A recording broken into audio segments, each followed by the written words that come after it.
En el ámbito de la geopolítica mundial y el análisis de la proyección de poder de las naciones, una de las lecciones más contundentes a lo largo de más de 3 décadas de estudio es que los ataques más eficaces no son aquellos que destruyen lo que es visible a simple vista, sino los que destruyen lo invisible. Se trata de la infraestructura fundamental para la vida moderna, cuya existencia se ha vuelto tan cotidiana que se asume y se da por sentada, percibiéndose únicamente en el preciso instante de su ausencia. En la actualidad, aproximadamente 436 cables submarinos transportan el 95% de todo el tráfico internacional de Internet a través de los lechos de todos los océanos de la Tierra. Contrario a la creencia popularizada en los medios de comunicación de masas, no son los satélites, sino estos cables los que sostienen la red global.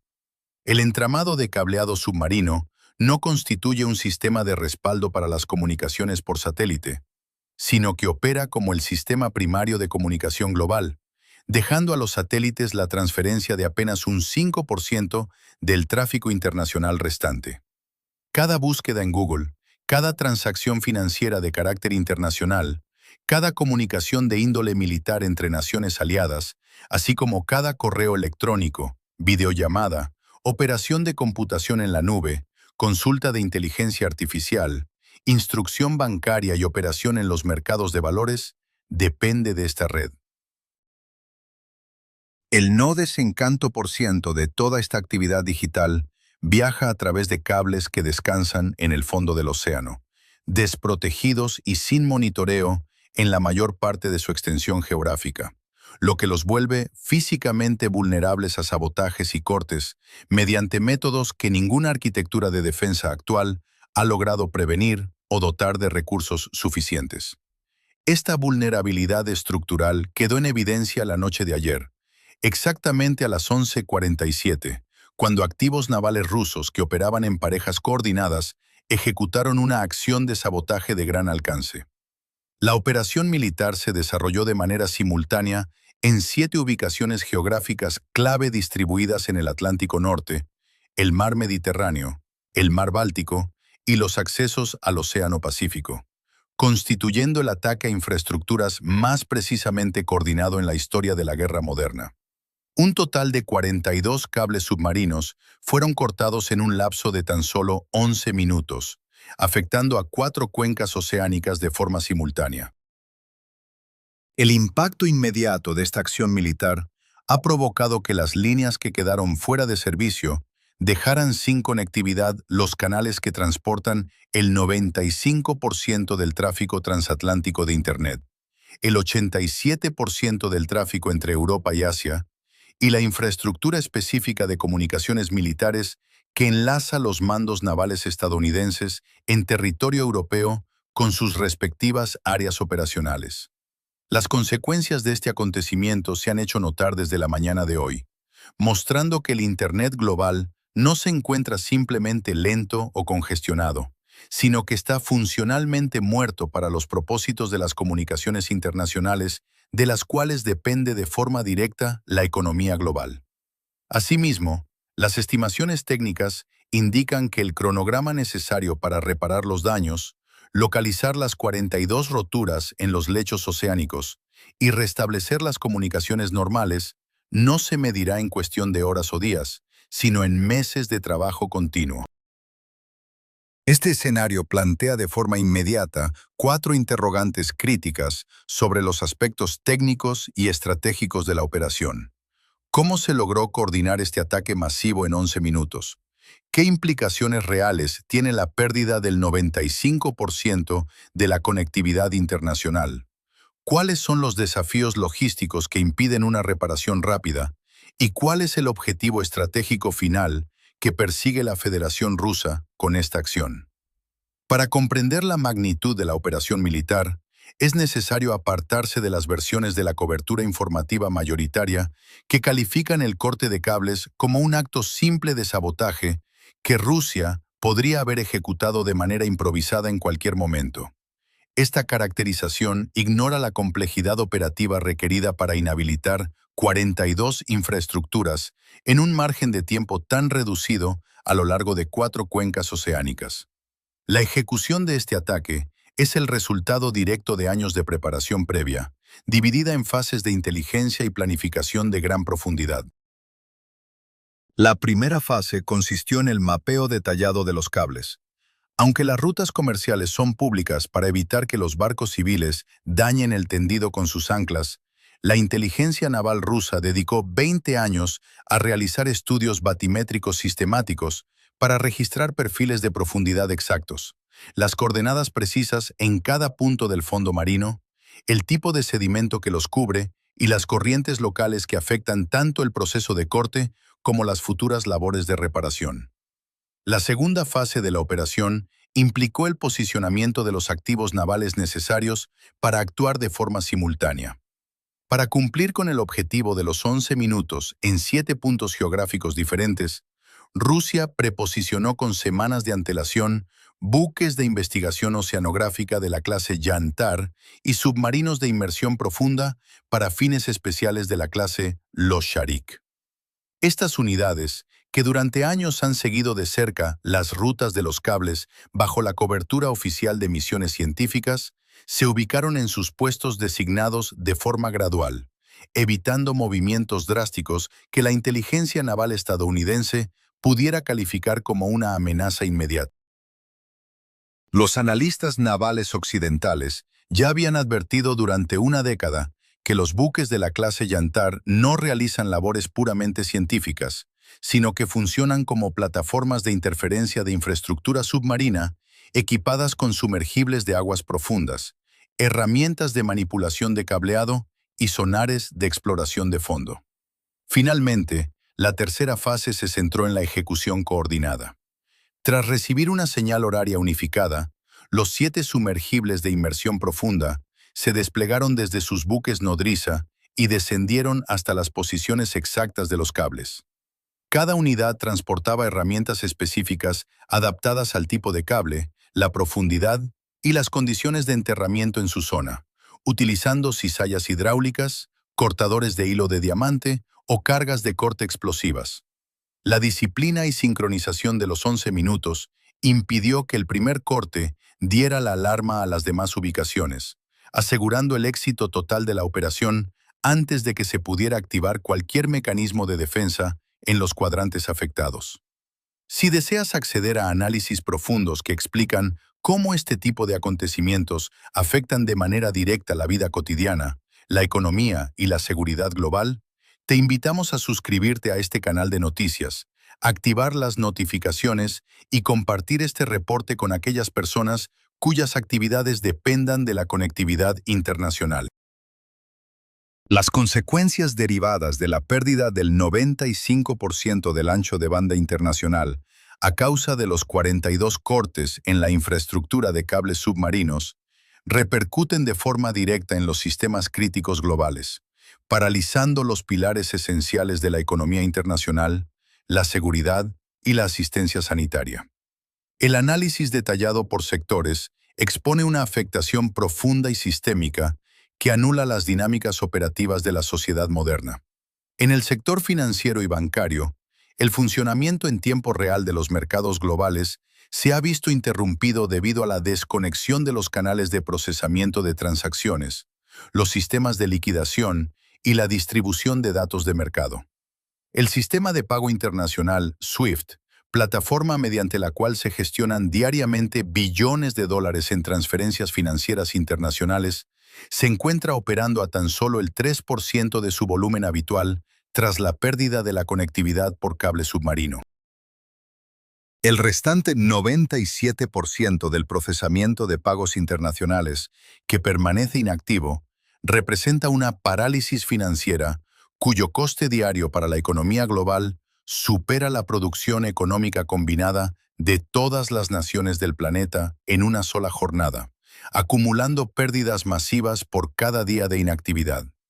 Esta parálisis financiera afecta directamente al financiamiento del comercio internacional, inhabilitando la tramitación de cartas de crédito, garantías de pago e instrumentos de cobertura cambiaria necesarios para el movimiento de mercancías entre naciones. Al no poder procesarse las instrucciones de financiamiento, los flujos comerciales físicos se han detenido, provocando que los buques portacontenedores permanezcan inmóviles en los puertos a la espera de órdenes comerciales que no pueden ser transmitidas. Este bloqueo de la cadena de suministro global tendrá un impacto directo y visible en los canales de distribución comercial y en los estantes de los consumidores en un plazo estimado de 30 días. En el ámbito de la defensa y las comunicaciones militares, el impacto de los sabotajes ha inhabilitado la infraestructura de comunicaciones cifradas que enlaza los comandos europeos de las Fuerzas Armadas estadounidenses con sus áreas operacionales, comprometiendo asimismo la arquitectura de mando y control de la OTAN y las redes de intercambio de inteligencia, cuyas necesidades operativas de ancho de banda superan de forma notable la capacidad de la red de satélites. Las comunicaciones militares por satélite no sustituyen de manera integral las conexiones físicas de fibra óptica, dado que solo proveen el ancho de banda suficiente para transmisiones de voz y flujos de datos de bajo volumen. Los satélites carecen de la capacidad técnica necesaria para soportar la transmisión masiva de datos de inteligencia, el intercambio de datos de vigilancia en tiempo real y la densidad de mensajería de mando que exigen las operaciones militares modernas. A consecuencia de ello, las operaciones militares de la OTAN, que han tenido que migrar de la red de cableado a la vía satelital, se enfrentan a una reducción aproximada del 80% en su ancho de banda de mando y control. Esta limitación ralentiza de forma drástica las operaciones, disminuye el acceso a la información estratégica y expone las comunicaciones a las capacidades de interceptación de la inteligencia de señales de la Federación Rusa, la cual captura los datos satelitales con mayor facilidad en comparación con las redes físicas submarinas.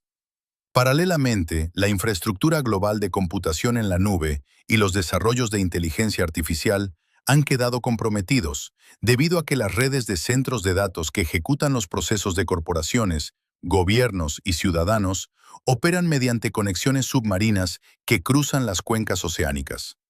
Los centros de datos localizados en el estado de Virginia, en Estados Unidos, que dan soporte a usuarios en territorio europeo a través de los cables saboteados, han quedado totalmente desvinculados de sus mercados objetivos. Esto priva a las empresas europeas de las capacidades de computación esenciales para sus operaciones diarias, tales como el procesamiento de correos electrónicos, consultas de bases de datos, transacciones comerciales y servicios corporativos de inteligencia artificial.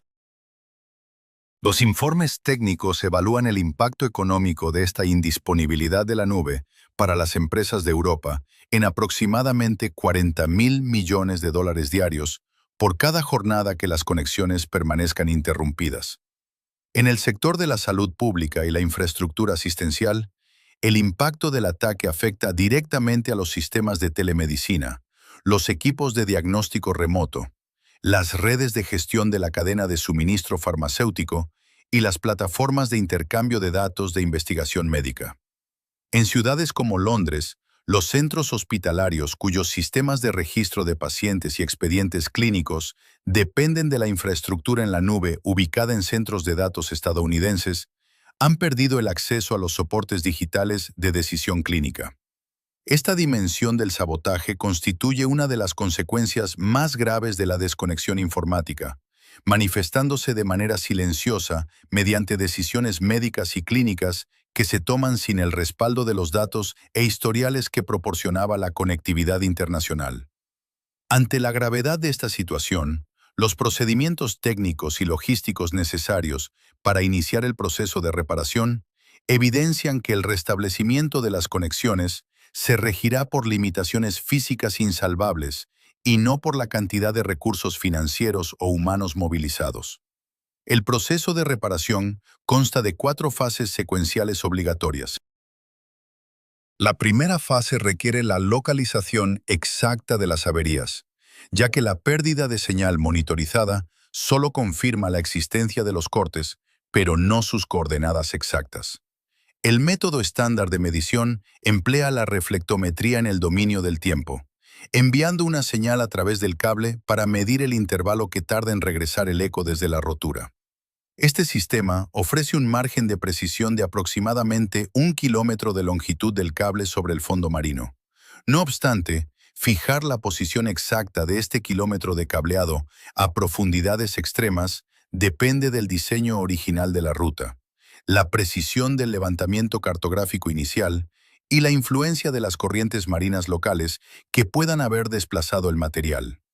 En condiciones meteorológicas óptimas y con rutas bien estudiadas, localizar una sola avería requiere entre 48 y 72 horas de trabajo continuado.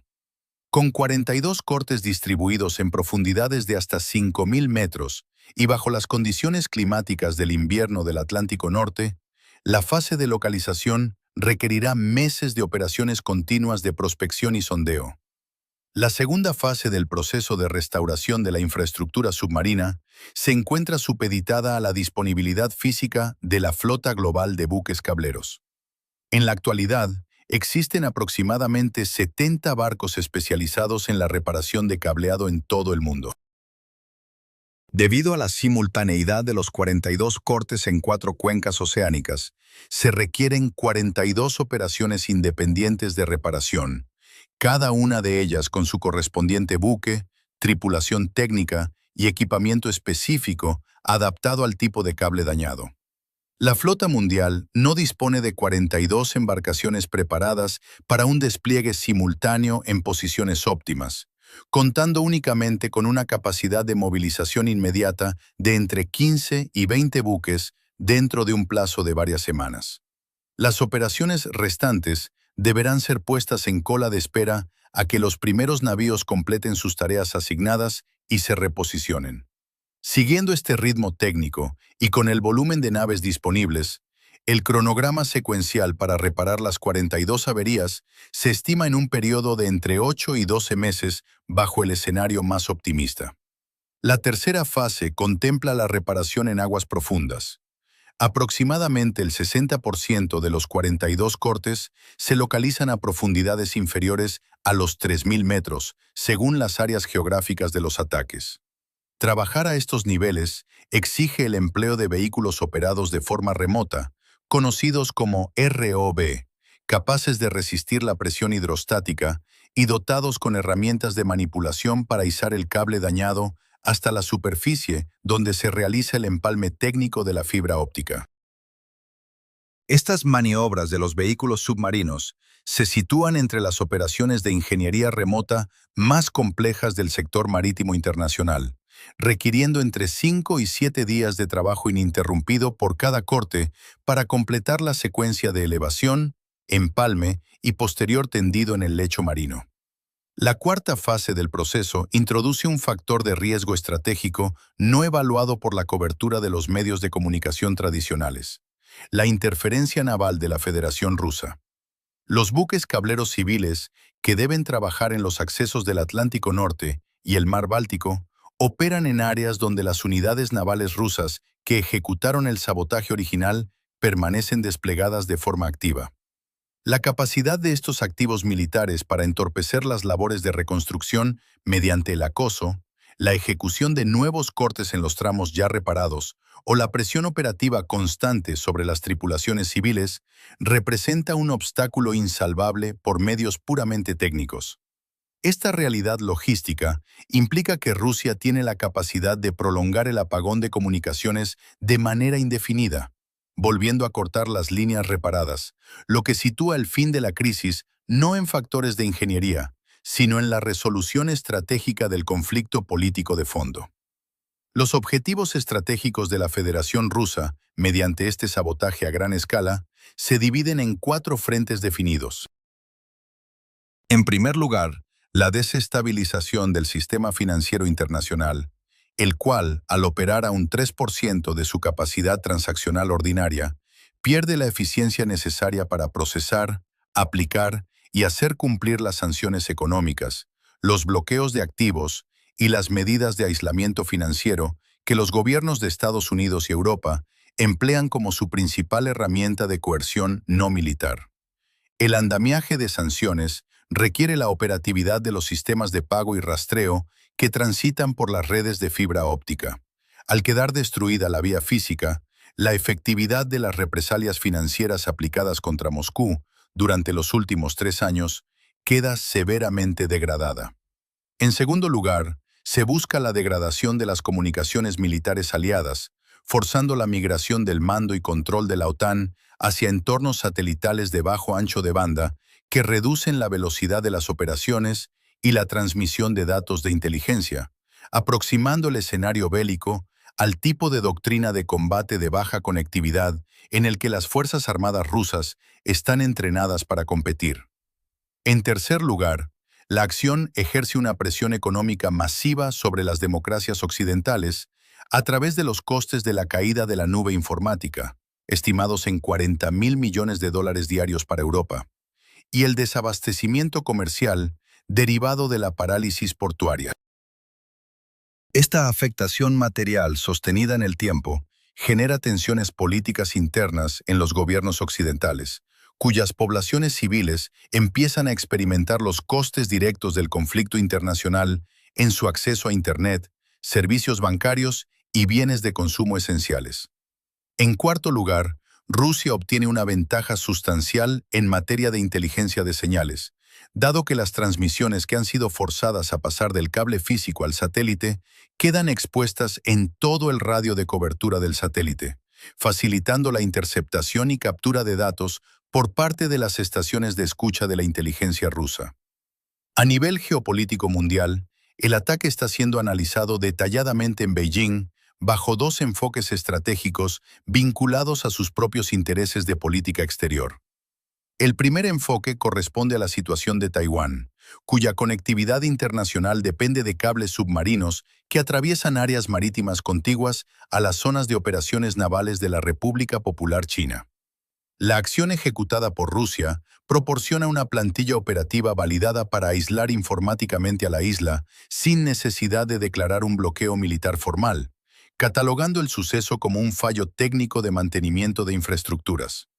Los buques de la Armada China, cuyas unidades equivalentes a la clase Yantar han cartografiado las rutas de Taiwán durante 5 años, disponen ahora de un precedente técnico real.